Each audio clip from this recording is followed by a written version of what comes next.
हमने तो पहले भी बोला है कि जो प्रशासनिक अराजकता जो है, कभी कोई जज को पुलिस वाला पीट रहा है, पुलिस को पब्लिक पीट रही है, भ्रष्टाचार है, सीएजी में 200 करोड़ रुपए का घोटाला हुआ है। समाज सुधारने की बात तो चलो कोई बात नहीं, उस पर हमको नहीं टिप्पा टिप्पणी करनी चाहिए, लेकिन मुख्यमंत्री की ज़्यादा जिम्मेवारी जो है सरकार को और सिस्टम को सुधारने की होनी चाहिए। बेरोजगारी, पलायन, शिक्षा, चिकित्सा, रोजी रोजगार नहीं, कारखाना नहीं, कुछ नहीं। हर सूचकांक में नीति आयोग के बिहार सबसे पिछड़े राज्यों में गिना जाता है। इसको कौन सुधारेगा? हमने तो कई बार जो सवाल उठाया, और नीतीश जी से हम कहना चाहिए समाज तो सुधरा हुआ है, लेकिन आपको समाज में कौन सी ऐसी चीज़ जो है बुरा लग रहा है भाई, जो आप सुधारना चाहते हैं? लेकिन बिहार के लोगों को, बिहार की जनता में तो ये भावना है और लोगों को ये लगता है कि सरकार जो है डबल इंजन की है, लेकिन कोई काम की नहीं है। उसको कौन सुधारेगा? जो पूरा सिस्टम कोलैप्स कर गया है। नीतीश कुमार जी ने पहले भी समीक्षा बैठक की है, एक बड़ी समीक्षा बैठक की थी शराबबंदी को लेकर के, और उसके ठीक बाद बिहार विधानसभा में 6-6 बोतल मिल गया। डीजीपी साहब निहुर करके बोतल ढूंढ रहे थे, देख रहे थे, उसका क्या हुआ? कोई रिपोर्ट नहीं आई। और किस बात की समाज को सुधारने की बात करते हैं? आपके बगल में जो मंत्री हैं वो हत्या कर रहे हैं, करवा रहे हैं, भ्रष्टाचार, लूटपाट करवा रहे। कई मंत्रियों पर कितने आरोप लगे, सबूत के साथ पेश किए गए, कोई सुनवाई नहीं, कोई कार्रवाई नहीं की गई। ये कौन से समाज की सुधार की बात करना चाहिए? पहले नीतीश कुमार जी अपने सरकार को तो सुधारे, अपने मंत्री, अपने अधिकारी को तो सुधारे। ब्लॉक थाना जाइए तो बिना घूस दिए हुए कोई काम नहीं होता है। इसको कौन सुधारेगा? समाज में अगर ये सारी चीजें अगर सुधार दी जाएं तो जनता तो खुद ही जो है, समाज जो है सब कुछ सुधरा हुआ है। लेकिन व्यवस्था अगर सुधर जाए तो किसी को कोई चीज़ की आपत्ति नहीं होगी, कोई कमी नहीं होगी। ये केवल नौटंकी या दिखावा है। और जनता के बीच जाएंगे तो दूरी आप देख लीजिएगा, कर्फ्यू लगा के जाएंगे। मुख्यमंत्री के पास कोई नहीं सट सकता। मुख्यमंत्री के साथ अगर बात करनी है जनता दरबार में तो अपॉइंटमेंट लेके आइए, उसमें भी उसकी स्क्रूटनी होगी, छटनी होगी, तब जाकर के आप मिल सकते हैं। वहाँ जाएंगे तो इतना बड़ा डी एरिया होगा, जनता से ज़्यादा पुलिस फोर्स रहेगा, कर्फ्यू का माहौल रहेगा, और मुख्यमंत्री के पास भ्रष्ट अधिकारी या भ्रष्ट मंत्री के अलावा और कोई नहीं मिलेगा। यही सच्चाई है उनकी यात्रा की। उनके पास तो साधन है, संसाधन है, लेकिन कई समीक्षा बैठकों को हम लोगों ने देखा है भिक्षा बैठक में बदलते हुए। आरसीपी टैक्स के बारे में बात हो या कुछ हो, लेकिन इससे पहले कितनी यात्राएं उन्होंने की है, क्या फ़र्क पड़ा है ये बता दीजिए। कोई अगर बिहार की जनता में इससे पहले कई यात्रा की है उन्होंने, क्या फ़र्क पड़ा, क्या अंतर नज़र आया? हम लोगों को तो नहीं दिखता, ना बिहार की जनता को। और समाज को तो ये लगता है कि सरकार में खामियां हैं, सरकार सुधरे, अधिकारी सुधरे, मंत्री सुधरे, तब जाकर के काम होगा। तो मुख्यमंत्री जी जो बात करते हैं समाज सुधारने की, तो उन्हीं के घटक दल के हैं ना मांझी जी। वो क्या कहते हैं शराबबंदी को लेकर? पहले वो उनको समझा दे, या मांझी जी नीतीश जी को समझा दे, या नीतीश जी मांझी जी को समझा दे, तब तो बात बनेगी ना। आप किसकी बात कर रहे हैं? आप अपने सहयोगी को तो समझाओ पहले, बाद में आप समाज सुधारिएगा।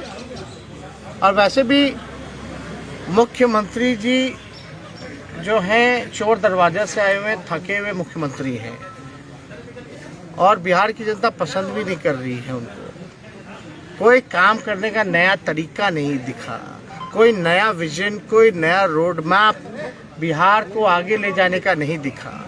अब आश्चर्य लगता है ना कि 16 साल से जो मुख्यमंत्री है वही कहता है कि बिहार जो है पिछड़ा है,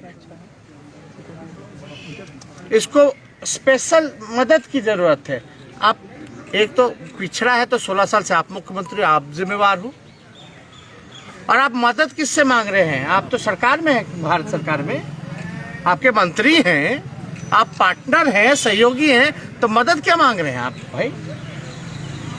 हम लोग के 22 MP होते थे तो बिहार को 1,44,000 करोड़ का पैकेज दिया था, 4 कारखाने दिए। इन्होंने क्या दिया? Double engine. 39 MP है तो सरकार को नचा दे 39 MP। आज बिहार के ही MP उसी सत्ता धर के और मंत्री आपस में भिड़े हुए। कॉन्ट्राडिक्शन है, ये बताने की जरूरत नहीं है। पूरी तरीके से केवल दिखावा है। जनता जो है सरकार से ये उम्मीद लगाई हुई कि जनता का काम करे, उनके उम्मीदों पे खड़ा उतरे, लेकिन ठीक विपरीत काम। 75 घोटाले, लॉ एंड ऑर्डर जो है वो बढ़ता जा रहा है। कितने हत्याएं हुई हैं इन दिनों, मंत्री पे डायरेक्ट आरोप लगा, महिला चीख चीख के कह रही हैं कि उसने कराया, लेकिन FIR में सब कुछ सबूत, गवाह, CCTV फुटेज, फिर भी कोई कार्रवाई नहीं। जातिगत की उम्र 18 साल से 21 साल का बिल पास हो गया पार्लियामेंट में, कैसे? देखिए 18 जो है अडल्ट हो ही जाता है, और हम लोग के यहाँ ये भी कहा जाता है कि जो लड़कियां होती हैं वो लड़कों से जल्दी मैच्योर भी हो जाती है,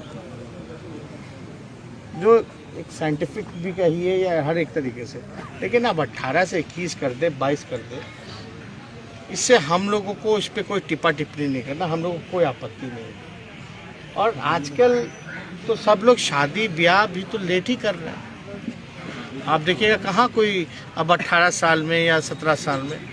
हाँ, जहाँ जागरूकता की कमी है वहाँ थोड़े बहुत ये सब हो जाता है, लेकिन गांव देहात में भी ये प्रचलन रहा है कि पहले अगर 14 साल में उम्र में शादी भी हो जाता था तो 5 साल गौना होता था। जब वो अडल्ट हो जाती थी तब जो है घर उसको लेकर के जाता था। तो अगर 18 से अगर 21 भी हुआ है तो उसमें कोई आपत्ति किसी को होना नहीं। जातिगत जनगणना को लेकर लालू यादव ने कहा विलंब हो रही है, एजेंडा बिहार में छूट जाएगा। सरकार इतना बात कर रही है शराबबंदी पर, बाकी बातों पर चर्चा नहीं कर रही है। डेवलपमेंट का एजेंडा हट नहीं रहा है क्या तेजस्वी जी? नहीं, मूल चीज़ क्या है?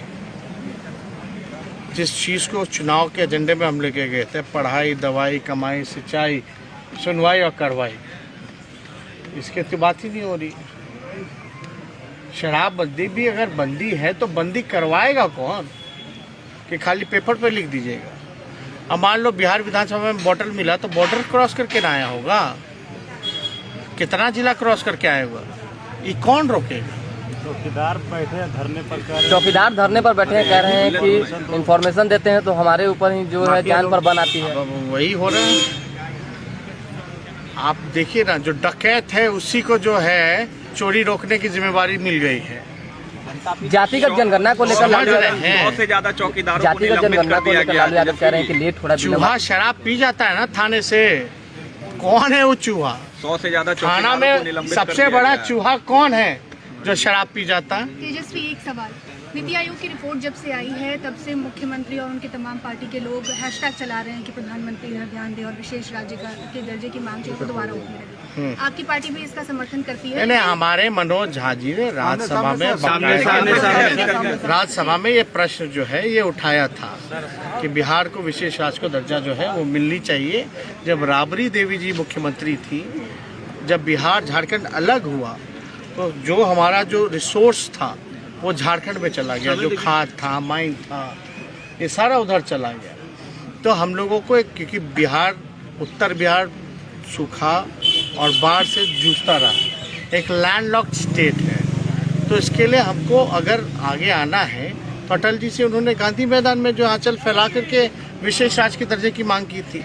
उस समय केंद्र में मंत्री थे, कृषि मंत्री शायद नीतीश कुमार जी थे, तो उस समय पहली मांग तो हम ही लोगों की थी। लेकिन सवाल ये है कि जो 8-9 स्टेट्स हैं जिनको अभी विशेष राज्य का दर्जा मिला हुआ है, उनकी भी स्थिति मुझे नहीं लगता कि विशेष राज्य का दर्जा मिलने के बावजूद भी सुधरी।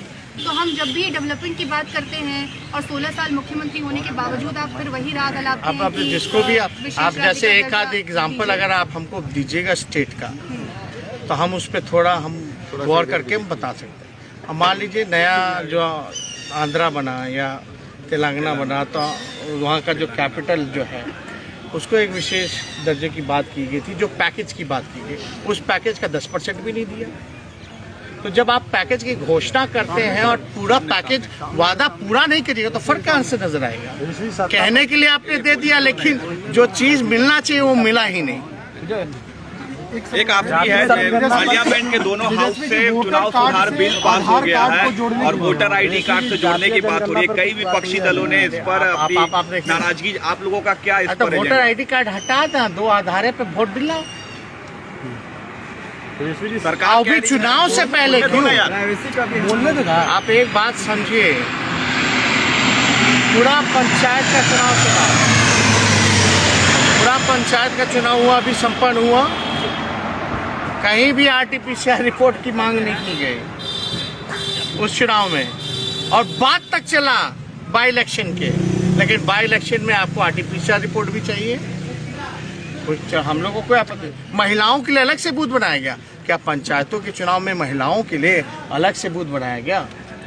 तो ये सब जो टेक्निकल जो चीज़ें हैं, ये षड्यंत्र जो है, बूझे वाला बूझता कि सोना है कि पीतल है, ये कहावत है ना। तो जानने वाला जानता है कि कौन बेईमान है और कौन ईमानदार है।